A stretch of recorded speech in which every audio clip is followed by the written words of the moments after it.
Todo comenzó con una pregunta inocente, tan ingenua que nadie habría podido prever que haría tambalear a todo un reino. Durante aquel almuerzo, el príncipe Jorge apenas inclinó la cabeza. Miró hacia su tía Laura y preguntó, ¿por qué los pendientes de la abuela Diana estaban en las orejas de otra persona?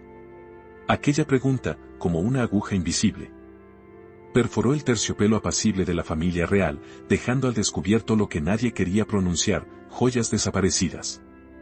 Una puerta de cámara acorazada cerrada en silencio y una traición oculta bajo el resplandor dorado del trono.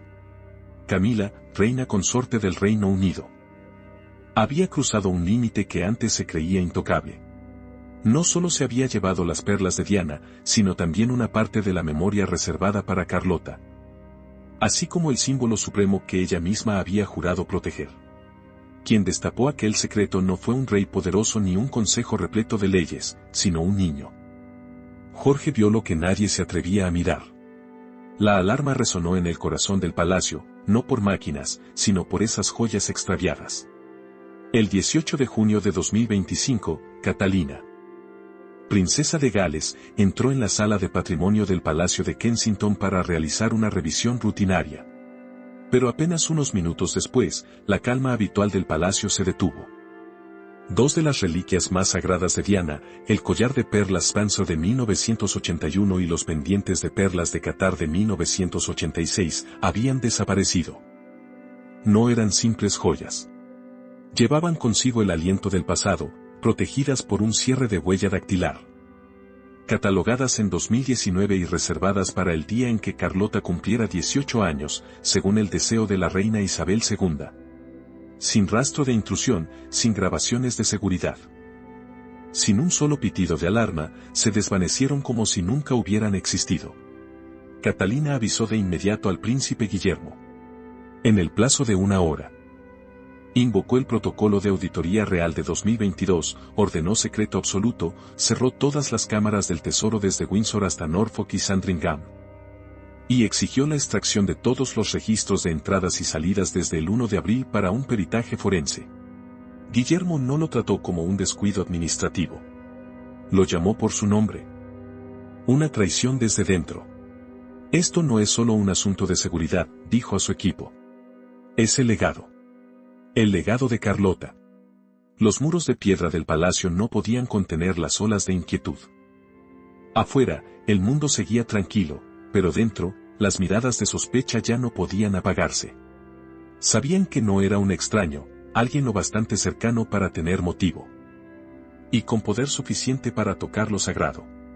Cuando devolvieron el registro de abril, las huellas conducían a una persona sin sangre real, pero con joyas de la corona en su poder. El collar Spencer había sido revisado por última vez en marzo de 2023. Los pendientes de Qatar debían haberse limpiado en mayo de 2025, apenas unas semanas antes del robo. Entrar en la cámara requería verificación doble, huella digital y registro horario. Esta vez, todo estaba en silencio. Sin intrusión, sin firma digital, solo un vacío. Catalina recordó un detalle que parecía inofensivo: el 9 de abril, Camila había pasado por el ala Kensington solicitando acceso al patrimonio para un proyecto museístico que nunca existió. Sin personal acompañante, sin registro. Ahora, aquella pieza encajaba con frialdad. El 20 de junio, tras revisar cada fotograma y cada tecla pulsada, el equipo de Guillermo llegó a la conclusión. En los 90 días previos, Camila había sido la única visitante sin el rostro difuminado que accedió a la zona protegida. El ladrón conocía el sistema. Era capaz de desactivar la alarma con un código de voz, abrir la cerradura sin permiso y llevarse una parte del futuro de la futura reina. Era un acto deliberado. Secreto y tan pesado como una traición. Para Catalina, fue una puñalada en la memoria de Diana y en el tiempo aún no llegado de Carlota. Para Guillermo, no se trataba solo de perlas, sino de sangre. Necesitaban algo más que sospechas. Necesitaban pruebas. Y apenas 2 días después, en un almuerzo real en Buckingham, el destino se las dio. En la sala adornada con rosas blancas. En el 40º aniversario de la campaña de desminado de 1985 de Diana, el príncipe Jorge, ya con 12 años, preguntó a su madre: «Mamá, ¿Por qué la tía Laura lleva los pendientes de la abuela Diana? Catalina se quedó inmóvil, la mirada fija en Laura López, hija de Camila, que charlaba en la mesa. En sus orejas brillaban las 3 hileras inconfundibles de perlas, los pendientes de catar desaparecidos de Kensington. Catalina se acercó, con la voz serena y ligera. Pero tensa como un hilo estirado. Laura, ¿de dónde son esos pendientes? Laura parpadeó, vacilante. Oh, un regalo de mi madre. Catalina no respondió. En 10 minutos, Guillermo fue llamado. Y un gemólogo llegó a la sala contigua. El resultado era irrefutable, el número de serie coincidía. Y el diminuto defecto en la perla inferior era idéntico al registrado en 1986. El salón quedó sumido en un silencio denso. Camila, sentada junto a un cortesano, palideció, temblando como si le faltara el suelo. La investigación, hasta entonces oculta en la sombra, estalló ante más de 30 testigos, miembros de la familia real, funcionarios y empleados. Aquellos pendientes no eran una réplica, ni una falsificación, sino el original de Diana, robados, entregados y lucidos en público por alguien ajeno a la sangre real. Laura era solo el reflejo. Fue la mano de Camila la que los puso en las orejas de su hija. Así, la corona había revelado a la ladrona. Ya no había escapatoria. Los susurros que antes se deslizaban tras los cortinajes de terciopelo fueron arrastrados a la luz de las arañas de cristal y al implacable resplandor del día. Cuando la familia de Gales cerró la puerta de sus aposentos esa noche, una certeza helada flotaba en el aire. Esta vez, nada acabaría en silencio. Sobre todo porque el legado de Diana había sido tratado como mercancía de trueque. El siguiente movimiento pertenecía a Guillermo, y él sabía que callar ahora equivaldría a traicionar. Habían sido sorprendidos infraganti. El enfrentamiento en Buckingham fue como un corte breve, frío y con una cicatriz duradera. Cuando el gemólogo confirmó que los pendientes de Laura López eran las perlas de Catar de 1986 de Diana, Catalina se levantó. Puso suavemente la mano sobre el hombro de Jorge y miró directamente a Camila. Son de Carlota, dijo con una voz suave pero tan firme como una hoja que no tiembla.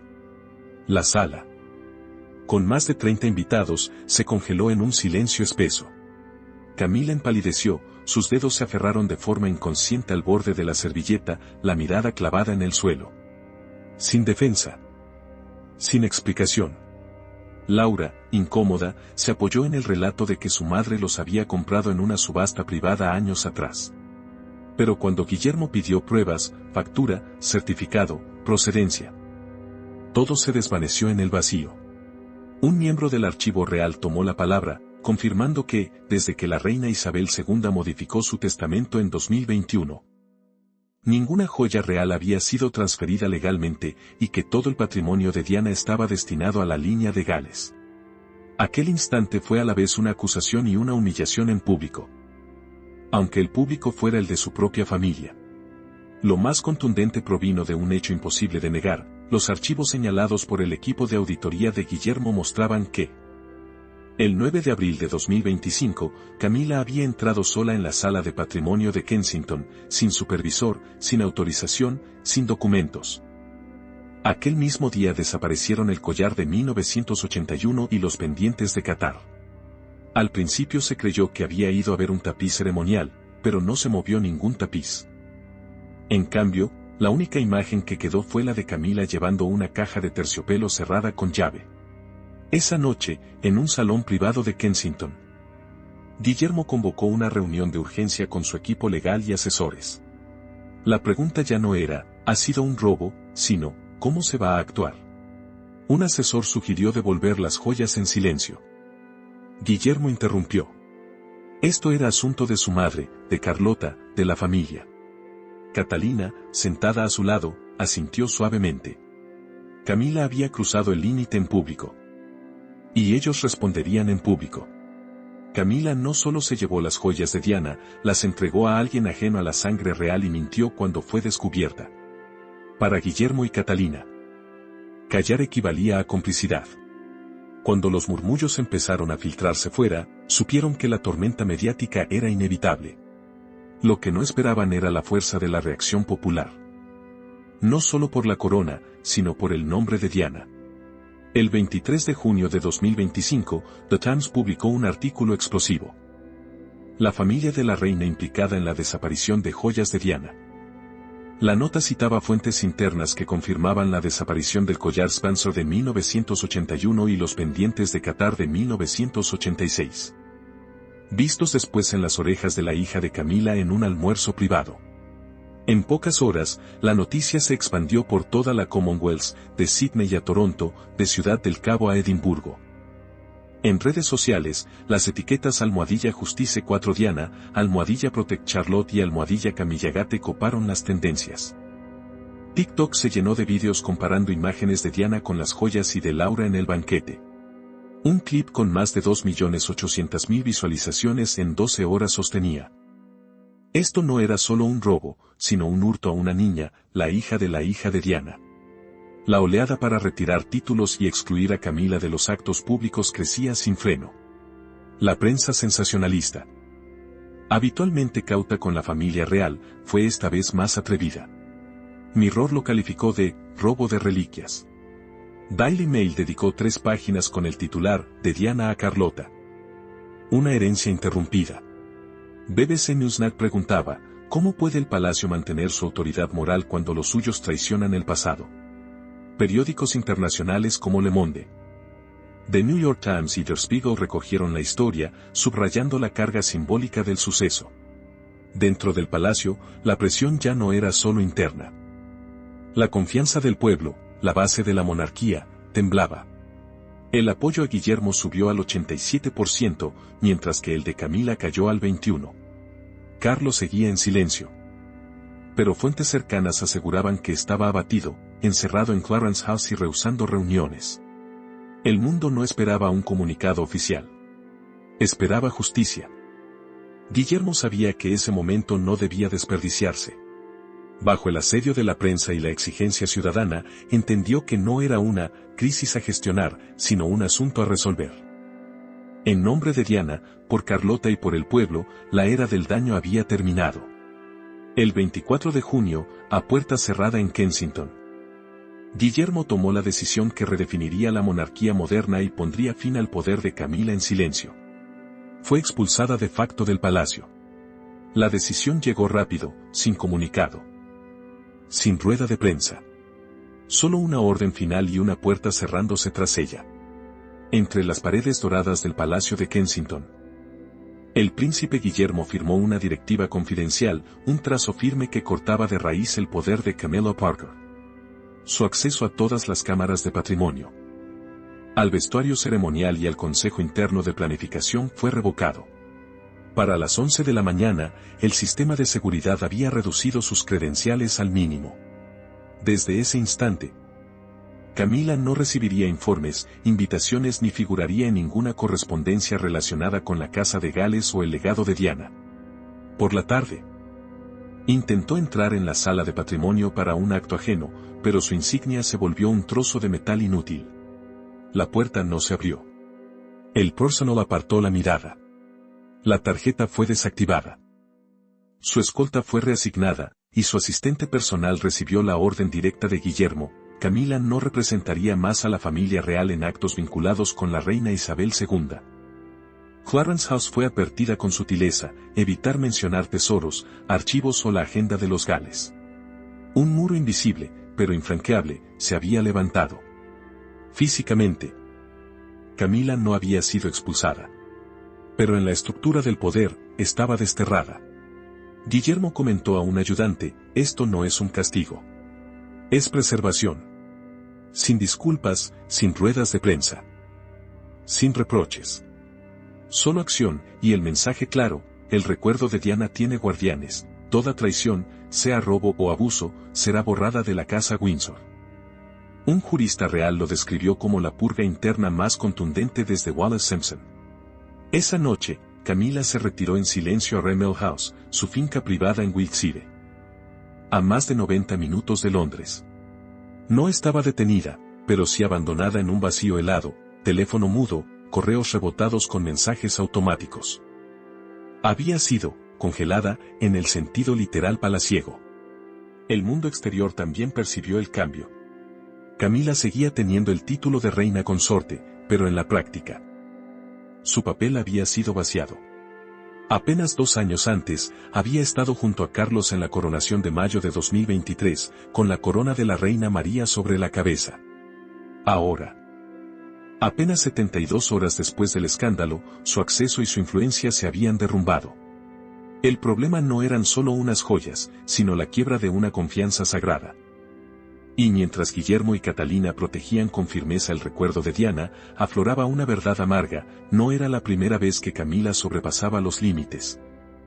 El collar Spencer de 1981 y los pendientes de Qatar de 1986 no eran piezas aleatorias.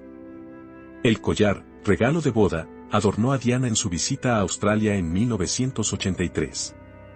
Los pendientes, obsequio diplomático, inmortalizaron su imagen en Oriente Medio en 1986, símbolos de elegancia bajo presión. Ambos estaban destinados a Carlota en 2043. Eran patrimonio, identidad, sangre. En 2021, la reina Isabel II firmó un memorando especial. Todas las joyas personales de Diana serían heredadas únicamente por la línea de Gales. Esa disposición quedó registrada en la enmienda a la Carta Real de 2022. Supervisada por el propio Guillermo y Catalina. No había resquicios. Camila no tenía derecho a tocarlas, moverlas ni entregarlas. Darle esas piezas a Laura López, ajena a la realeza. Cruzaba límites tanto constitucionales como emocionales, un gesto que pretendía reescribir el futuro de la dinastía fundiendo el símbolo de Diana con la sangre de Camila. Un historiador real lo definió como la segunda borradura de Diana. Para Guillermo, era imperdonable. Para Catalina, una herida personal profunda. Una fuente interna declaró: esto no es sobreposesión. Es sobreprotección. Incluso quienes antes habían apoyado a Camila ahora se apartaban, ha tocado lo sagrado. La opinión pública hervía. Los admiradores de Diana, silenciosos durante décadas, ahora alzaban la voz. En foros, clubes, columnas de prensa, en todas partes, el tema ardía. Para muchos, ya no era asunto de la familia real, era traición. Era arrebatar lo que pertenecía a una madre, a su hijo y, después, a su nieta. La tormenta no comenzó en la prensa ni en las redes sociales, sino dentro del propio palacio. Los susurros se convirtieron en testimonios. El personal dio un paso al frente. Se abrieron archivos antiguos. Y cuando la verdad se puso sobre la mesa, el panorama se oscureció. No era la primera vez. Era un patrón que llevaba más de una década, entradas y salidas sin control, privilegios nunca cuestionados. Después de que Camila fuera apartada a un lado y el público perdiera la confianza, la investigación interna comenzó a retroceder en el tiempo. El diario de seguridad reveló: Camila había entrado en el Tesoro de Windsor sin escolta en los años 2017, 2019 y 2021, precisamente cuando Carlos estaba en el extranjero. Cada vez. El motivo registrado era inspección de patrimonio. No había informes, ni notas, ni ajustes de inventario. Solo visitas silenciosas, cubiertas por el silencio. Antiguos empleados que sirvieron bajo la reina Isabel II relataron: Camila entraba sin permiso en el archivo, los objetos desaparecían temporalmente y con frecuencia exigía ver la colección de Diana. Un conservador de museo fue despedido por negarse a dejar sola a Camila con una reliquia familiar en el año 2019. Puedes irte, solo quiero mirar, dijo Camila. Pero cuando él regresó, el anillo de zafiro había desaparecido durante 3 semanas. Cuando la prensa siguió la pista, la imagen de Camila se derrumbó. De símbolo de resiliencia, pasó a ser retratada como una manipuladora tras el telón de los rituales. Los titulares ya no se andaban con rodeos, la corona silenciosa de la reina consorte, como Camila traspasó todos los límites. Su índice de aprobación cayó al 26%, mientras Catalina alcanzaba un récord del 84%, superando incluso a la reina Isabel II en el año 2012.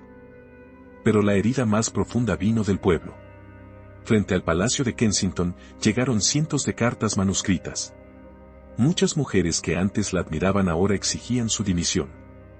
Una madre en Birmingham escribió simplemente: no solo robaste joyas. Robaste la promesa de una abuela. Catalina cerró con llave el legado de Diana. El 1 de julio de 2025. 13 días después de la primera desaparición, Catalina entró en el área privada de Kensington con un objetivo: recuperar lo que Camila quería reescribir. En la sala de archivo de alta seguridad, depositó un paquete de terciopelo en la cámara acorazada biométrica recién instalada, el anillo de zafiro de Diana, la pulsera de boda de 1981 y varios collares de perlas. El acceso quedó reservado únicamente para Catalina y el futuro mayordomo de Charlotte, que custodiaría el patrimonio cuando ella cumpliera 18 años. Guillermo fue excluido de la lista para mantener la neutralidad. Dentro de la caja fuerte, Catalina dejó un papel: "Te quiero, mamá". El acontecimiento fue descrito como un funeral real silencioso. Catalina rechazó a la prensa: no era una exhibición, sino protección. La influencia de Diana no solo se recordaba, sino que se institucionalizaba en manos de su nuera. El apoyo a Catalina alcanzó su punto álgido, las redes sociales se llenaron de los hashtags #Catherine de Protector y #Charlotte. Clarence House recibió una avalancha de solicitudes de traslado. Camila pasó de reina a carga. Catalina mantenía la memoria y la confianza del público, pero quedaba un paso: redibujar las fronteras del poder. Para Guillermo, aquello fue un fracaso del sistema. El silencio de su padre, un patrimonio robado bajo el disfraz de la familia.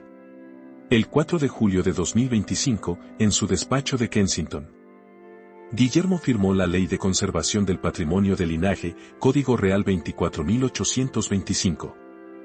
Solo los descendientes directos de Diana y el administrador legal tendrían acceso o podrían heredar. Camila, Laura López y todos los miembros ajenos a la Casa de Gales quedaban excluidos tanto legal como simbólicamente. Poco después, Guillermo se reunió en privado con el rey Carlos en Clarence House. "Si tú no puedes proteger el legado de mamá, lo haré yo". Carlos, cansado, guardó silencio, sin oponerse. En apenas una hora de calma, Guillermo tomó el control no solo de los tesoros, sino también de la brújula moral de la monarquía. Se creó un nuevo departamento en la Oficina de Conservación de la Historia Real, dedicado exclusivamente a catalogar cada objeto que Diana hubiera llevado alguna vez, desde un retal de tela del viaje a Australia en 1983 hasta una piedra suelta del vestido Galatiara de Viena de 1987. Todo se registraría digitalmente, se sellaría y se entregaría a Charlotte bajo un programa de custodia intergeneracional. Sin participar en política, Catalina aprobó discretamente el presupuesto. Por primera vez, el patrimonio real quedaba regulado por la ley y no por favoritismos. El público confirmó lo que la familia real ya sabía: aquello no era un simple ajuste familiar, sino una restauración. Llegaron cartas de apoyo desde toda Inglaterra, Canadá, Australia y Nueva Zelanda. Muchas dirigidas directamente a Charlotte: "Eres el eco de tu abuela". Una carta decía: "Espero que nunca olvides que lucharon para protegerte". El nombre de Camila fue borrado del registro de patrimonio en pocos días. El destierro no fue solo en Kensington, sino un desafío a la historia. La familia real había superado muchas tormentas, pero ninguna tan feroz como esta. La caída de Camila no vino de la guerra ni de la prensa sensacionalista, sino desde dentro, comenzando con la observación del príncipe Jorge, encendida por el instinto protector de Guillermo y Catalina. El robo de las joyas de Diana no era solo una cuestión de alhajas, sino de patrimonio, linaje y la promesa de la reina Isabel II. Camila, que una vez luchó por entrar en la familia real, ahora intentaba reescribir la historia y lo perdió todo: el acceso, el futuro, quedándole solo un título vacío. Los derechos hereditarios de Charlotte permanecieron intactos, protegidos no solo por el protocolo, sino por la fuerza de sus padres y la voz de una niña que se atrevió a decir la verdad. Esto no fue solo un escándalo, sino un recordatorio de que, en la casa de Windsor, la lealtad es esencial. El legado de Diana, silenciado durante tanto tiempo, resonaba ahora con fuerza a través de la nueva generación. La corona lo recuerda, y el pueblo también.